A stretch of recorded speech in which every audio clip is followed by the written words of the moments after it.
Oi, turma do livro Palavras de Vida Eterna, Chico Xavier com o Espírito Emmanuel. A mensagem de hoje é a 145. Enquanto temos tempo. Enquanto temos tempo, façamos bem a todos. Paulo. Às vezes o ambiente surge tão perturbado que o único meio de auxiliar é fazer silêncio com a luz íntima da prece. Em muitas circunstâncias, o companheiro se mostra sob o domínio de enganos tão extensos que a forma de ajudá-lo é esperar que a vida lhe renove o campo do espírito. Aparecem ocasiões em que determinado acontecimento surge tão deturpado que não dispomos de outro recurso senão contemporizar com a dificuldade, aguardando melhores dias para o trabalho esclarecedor. Repontam males na estrada com tanta força de expansão que, em muitos casos, não há remédio senão entregar os que se acompliciam com eles as consequências deploráveis que se lhes fazem seguidas. Entretanto, as ocasiões de construir o bem se destacam às dezenas nas horas do dia a dia. Uma indicação prestada com paciência, uma palavra que inspire bom ânimo, um gesto que dissipe a tristeza, um favor que remova a aflição. Analisemos a trilha cotidiana, a paz e o concurso fraterno, a explicação e o contentamento são obras morais que pedem serviço edificante como as realizações da esfera física. Ergue-se a casa elemento a elemento, constrói-se a oportunidade para a vitória do bem, esforço a esforço. E tanto num quanto noutra, a diligência é indispensável. Não vale esperança com inércia. O tijolo serve na obra, mas nossas mãos devem buscá-lo. Então, assim, nós temos pessoas difíceis com quem a gente lida, nós temos no trabalho, os espinhos, nós temos uma série de situações que nós gostaríamos que mudasse assim, da noite para o dia, que não nos contentam, que deixam a gente triste, aborrecido, que tira, às vezes, a nossa paz. Então, muitas das vezes a gente briga, guerreia mesmo, para poder mudar aquela situação. E, na verdade, o texto está dizendo que não adianta fazer isso. Lógico que tudo aquilo que a gente quer e deseja, a gente vai ter que lutar por ele.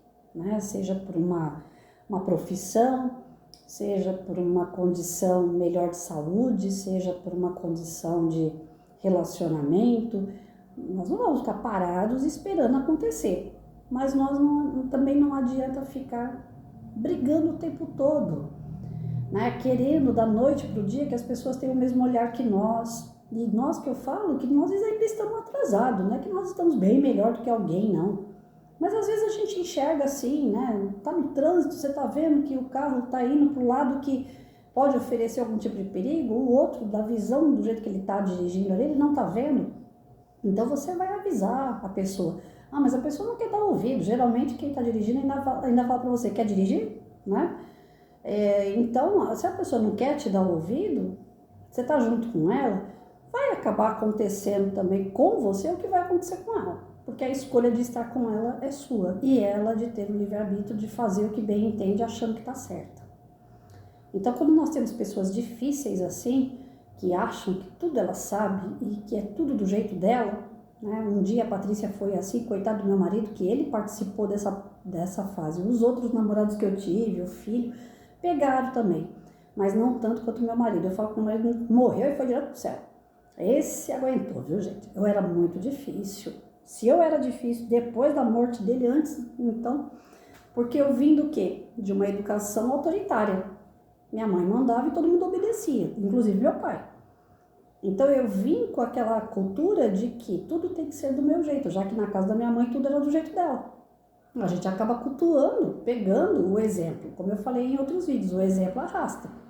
Coisas que eu achava que não estava certo, eu joguei fora, mas aquilo ali parecia que funcionava, Pelo menos ela tinha meu pai e tinha a minha ali com ela. Enquanto nessa época aí que minha mãe era a durona da casa, o meu irmão ainda não tinha nascido. Então quando meu irmão nasceu, aí amoleceu. Porque minha mãe já teve ele já com idade avançada, então praticamente era uma avó e não uma mãe, E a avó é mãe com açúcar. Meu irmão não sabe o que é mandar e desmandar, mas a minha mãe era terrível. E quando eu fui para o casamento, eu fui com essa cultura. Ainda mais eu peguei um garotão, Meu marido tinha a mesma idade que eu, mas era surfista, cabeça nas nuvens, então eu já era mais séria, já era professora, Aí o caldo engrossou, porque aí eu mandava e ele obedecia. Até o dia que ele resolveu não obedecer, aí lascou. E a pessoa chega uma hora que não quer mesmo, cansa, né? Mas até a gente perceber que tá desse lado errado, demora. Se isso tem dentro da gente como uma cultura que já vem de família, aí é mais difícil ainda. Você tem que apanhar muito da vida para entender que você não é o dono da razão, que você pode desejar as coisas, lutar pelas coisas, com certeza, sejam materiais, espirituais, né, o equilíbrio emocional, você pode lutar por tudo isso, mas você não pode exigir que os outros caminhem igual a você, não tem como, né? Tanto é que os relacionamentos que eu fui encontrando depois, eu tentei caminhar igual e sempre que a coisa andava bem, né, bem que eu falo, caminhando igual, dava certo. Quando distinto, queria ir para um lado, eu queria ir para o outro, aí pronto, dava o atrito. Então eu sempre tive muita dificuldade nisso, muita mesmo, né, de aceitar o outro como ele é, por quê? Cai nesse exemplo do carro, né? Eu tô com uma pessoa, eu tô vendo que ela tá fazendo coisa errada, ela vai se afundar. Adivinha quem vai se afundar junto com ela? Eu. Então eu não quero me afundar, eu tô vendo que vai afundar, então eu não quero. Aí saem os atritos. Né? E aqui ele tá falando o quê? Aquele parente difícil, aquela pessoa complicada que não quer te ouvir, você vai ter que orar por ela. Se você quiser continuar com ela, você vai ter que orar e aceitar aquilo ali. Tá te machucando muito? Tá te ofendendo? Tá te deixando para baixo, né? Tá te humilhando? Chega alguns casos que a mulher se sente humilhada. Aí, infelizmente, gente, é caminho da roça, né? Aí cada um tem que ir para um lado. Mas se é uma situação que não oferece tanto perigo, é do tipo, um gosta de comer lasanha e o outro gosta de comer arroz e feijão. Então vamos fazer arroz e feijão num dia e lasanha no outro. Não dá para fazer sempre lasanha, não dá para sempre fazer arroz e feijão. Né? Então os relacionamentos eles acabam se destruindo pela prepotência de um lado, pela arrogância de um lado e pelo descaso do outro. Os relacionamentos eles acabam se tornando obsoletos, eles se tornam descartáveis, porque quando chega um dado momento as pessoas desistem, e se desiste, não vai acontecer por si só, né? Como ele fala aqui no final do texto, o tijolo serve na obra, mas é as nossas mãos que tem que ir lá pegar o tijolo para fazer a obra. Sozinho o tijolo não sai do canto e vai lá e constrói uma parede, não é mesmo? Então a gente tem que ter a ação, mas com um equilíbrio, né? Tá dando certo? Vamos permanecer no certo. Tá dando errado? Vamos ver o que tá dando errado, vamos ver o que é possível fazer. O outro não me escuta, então ora por ele. Você quer ficar com ele? Continua orando. Tive uma situação em família que eu não tô conseguindo resolver. Tive várias vezes, não foi só uma. Parece que minha vida inteira aconteceu isso. Em alguns episódios, tem coisas que chega um momento eu não consigo resolver. Não tem outra forma. É entregar na mão de Deus e falar, Senhor, seja feita a sua vontade, porque tudo que eu podia dentro do meu conhecimento, dentro da minha possibilidade, eu fiz. Daqui para diante eu já não consigo mais. Então, os tijolinhos eu coloquei, mas eu coloco e a pessoa destrói. Eu coloco o tijolinho na parede e a pessoa chuta. Então, agora já não está dando mais. Então, agora é com o Senhor. Né? Tem aquele momento que você acaba entregando. Quando você faz prece, parece que você não está fazendo nada. E, na verdade, você está fazendo. Olha só. Não é que a gente vai ter que ficar sentado a vida toda orando e esperando cair do céu. Mas tem momentos que realmente não dá para ser de outra forma. A não ser orar. E falar assim, Senhor, quando a pessoa amolecer, eu estou aqui, estou pronta. Estou esperando voltar. Estou esperando conversar. Estou esperando entender que errou. Né? Alguns dias atrás, meses atrás inclusive, eu falei aqui no canal, né? Eu tive 4 namoros depois do meu casamento e eu já consegui me desculpar com 3. Em sonho, a gente se encontrou e houve um momento de desculpa, porque todos os 4 terminaram de uma maneira desagradável. Então, com 3 já foi. Aí eu falo assim, será que depois que eu me acertar com o 4 é a hora de ir embora, gente? Dá aquele medinho, né? Porque eu tô vendo que as dívidas estão sendo quitadas. E quando a gente quita a dívida, quando a gente não tem missão, a gente não tem nada para fazer, o que eu vou ficar fazendo aqui? Né? Então eu vejo assim que a minha situação, ela tá indo, né? Eu tô indo pro caminho certo, que tem desculpas daqui, perdão dali, pessoas que eu precisava reencontrar para ter o último abraço, ou sei lá, né, um dos últimos abraços, que nem amanhã, aniversário da Patrícia, né? Eu falei a semana inteira desse aniversário, tô ansiosa para estar aqui com os meus amigos em casa, né? Família, meu irmão veio para cá. Então, são pessoas que seguram minha mão diariamente. São pessoas que estão comigo colocando cada tijolinho todo dia, um tijolinho comigo. Eu não coloco meus tijolinhos sozinha, sempre tive apoio, graças ao bom Deus, né? Então, esse apoio eu faço questão de, num momento como esse, né, de completar mais um ano, de poder dividir isso com as pessoas e falar, olha, obrigado. Então, esses encontros que você consegue agradecer as pessoas na sua jornada, seja um aniversário, um café, né, um passeio, qualquer coisa, que você esteja no meio de pessoas que você gosta e você consegue virar para a pessoa e falar obrigado, é um tijolinho que você está colocando, mas para você mesmo. Você está calcando aí melhoria para o seu lado espiritual, equilíbrio, paz, né? E, consequentemente, como a gente já vem estudando há alguns dias em outras obras, né? A questão da felicidade. A felicidade está totalmente atrelada à paz, a você poder ter o coração tranquilo, de missões cumpridas, de ter feito o seu melhor, mesmo que não seja o melhor para o outro, mas foi o seu melhor, a sua intenção foi de ser o melhor.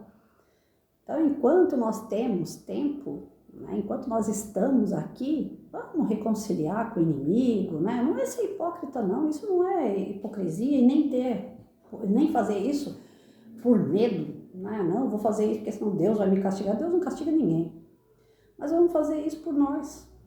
Quando a gente se desculpa com alguém, quando a gente pede desculpa, ou a gente desculpa, né? Quando a gente fala alguma coisa que está travada na garganta, eu estava conversando com uma amiga, eu falei para ela, nossa, quando a gente arruma encrenca com alguém, é a mesma coisa de você dar um nó, né? Pega um barbante e dá um nó. Ele fica duro, enrijecido, né? Aí quando você vai lá e tira o nó, o barbante não fica molinho de novo? Então, é isso. Nós temos que tirar os nós, ficar leve, né? Porque não vai carregar, né? Não, é ruim, esse sentimento, ele realmente, ele mexe com a saúde da gente. Eu sinto o corpo responder. Ontem o bonitinho do Mike, que agora está aqui deitado perto de mim, ele escapou, né? Ele nunca, para não falar nunca, eu acho que 10 anos atrás ele fez isso. Uma única vez ele tinha feito, agora a segunda. Só que da primeira vez eu tinha a perna boa, eu saí correndo atrás dele e peguei ele. Dessa vez eu fiquei de um jeito que eu falei, meu Deus do céu. Eu tava bem, tranquila, tinha ido passear, tava tão bem, eu tinha ido no Pico do Urubu, tava feliz demais porque eu vi uma paisagem linda lá. Só que eu fui colocar o lixo lá fora e o bonitão viu o portão aberto, escapou. Não tinha ninguém na rua. Pensa, não tinha uma alma.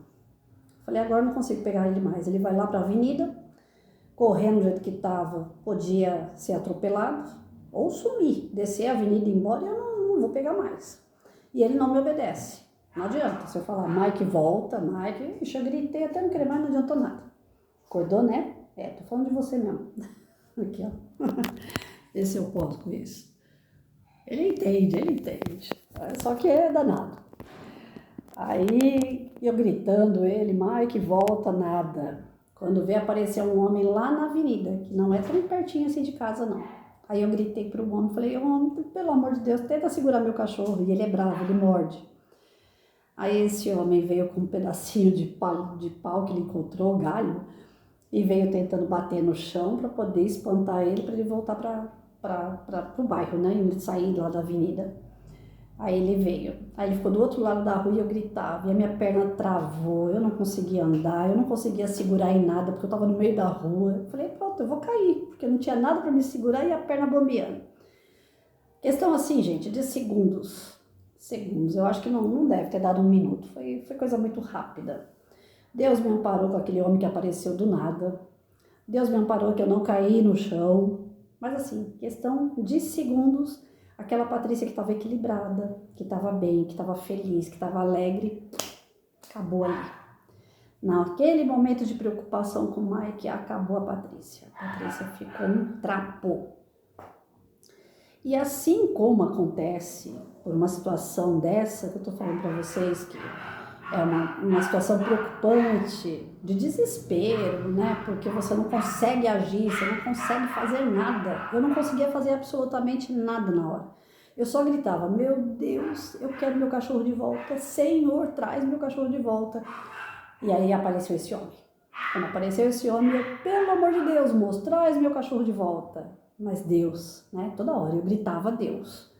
Então, é isso que o texto está dizendo pra gente. A gente vai entrar em desespero, a gente vai entrar em situações de conflito com pessoas, no trabalho, de saúde, a gente vai ter problemas, faz parte. Mas quando acontecer e a gente não consegue, como eu não conseguia resolver nada ontem, só dava desespero. Eu não conseguia resolver nada, minha perna não se movia. Se eu colocasse um passo à frente, eu tenho certeza que eu ia pro chão. E se eu fosse pro chão, não ia resolver nada. Então, quando a situação é assim, é Deus. Grita, pede, porque Ele vai atender. Vai aparecer socorro do lugar onde vocês menos imaginam, como apareceu para mim ontem. Aquele anjo, eu não perguntei nem o nome do homem, de tão nervosa que eu estava. Eu, moço, Deus abençoe, obrigada, tal. Botei o bonitão para dentro, fiz cara feia para ele, porque realmente ele me deixou muito brava, né? Tanto amor, tanto carinho, meu grude o tempo todo, e fazer um troço desse comigo. Eu não sei se ele tinha ideia de sair na rua, dar voltinha e voltar para casa, ou se ele ia sumir. Mas entre o sim e o não, né? Eu achei que eu ia perder meu cachorro, e naquele momento de desespero ali, a única coisa que me passou pela cabeça, Deus. Então, se agarre a Deus. Quando dá para fazer, faça. Quando não dá, pede para Deus. Enquanto nós temos tempo, nós conseguimos construir as coisas de pouquinho em pouquinho, seja lá o que for. Nós estamos aqui tendo tempo para isso. Deus está dando esse tempo para nós. Só que tem coisas que fogem, tem coisas que mesmo a gente ainda tendo tempo, não tem condições. Quando não tem condições, ajoelha, reza, pede para Ele.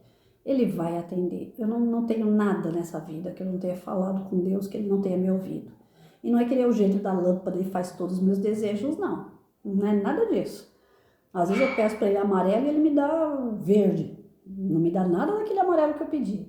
Mas Ele não deixa faltar. Ele sabe o que é melhor para nós, né? Então, nessas circunstâncias que a gente não vê solução, como eu falei, a solução é Deus. E às vezes a gente consegue fazer isso na vida das pessoas também, né? É engraçado, como eu comecei com esses vídeos, comecei para me ocupar. Eu estava vivendo na época um juntamento aí, né, meio complicado. Eu levei a sério, levei como se fosse um casamento, mas não era um casamento. Depois eu fiquei sabendo, me contaram. E naquele fim, né, ruim de relacionamento, que eu perdi 13 quilos, só 13 quilos, que eu não comia nada. Eu comia pão com manteiga, café com leite de manhã e depois nada, só água o dia todo. E eu fui definhando, eu adoro ser gorda, eu sempre fui gorda. Eu comecei a ficar magra e o pescoço foi ficando fino e tudo foi ficando esquisito. A moral, né, a autoestima caiu. Aquele término de casamento realmente mexeu muito comigo. E aí eu tinha que arrumar coisas para fazer, para poder esparecer. Então, as leituras, vir para o YouTube, tudo faz parte de um momento que eu estava ruim. Eu não vim para cá fazer essas leituras no momento de amor, eu vim pela dor. E foi o momento que Deus me amparou. Então, aqui ele coloca algumas situações, né? Às vezes você tem um pouco de paciência, a situação passa, se resolve. Às vezes uma palavra que você fala para alguém de bom ânimo, aquilo volta para você, te dá força. Às vezes um gesto, né, que tire a tristeza de alguém. Eu estou sempre atenta aos meus amigos, então eu sempre vejo quando tá meio para baixo assim, eu falo, opa, vamos tomar um café junto? Vamos sair? Vamos passear? Né? Vamos fazer alguma coisa? Vamos sair dessa aí? Então, um gesto que você faz para a pessoa, o maior beneficiário é você, né? Se você observar tudo que você tem feito pelo próximo, o próximo que eu falo dentro de casa, o próximo que eu falo para você, o próximo que eu falo para aquele que é estranho à rua, aquilo volta para você. É uma delícia. Não é que você tem que fazer pensando em voltar, né? Mas faça com a certeza que volta, porque vai voltar. Seja coisas boas ou coisas ruins. Então, o que você está plantando aí? O que você está fazendo? Enquanto é tempo, faça o melhor. Todos os textos aqui praticamente falam a mesma coisa. Faça o seu melhor, faça o bem. Fora da caridade não há salvação.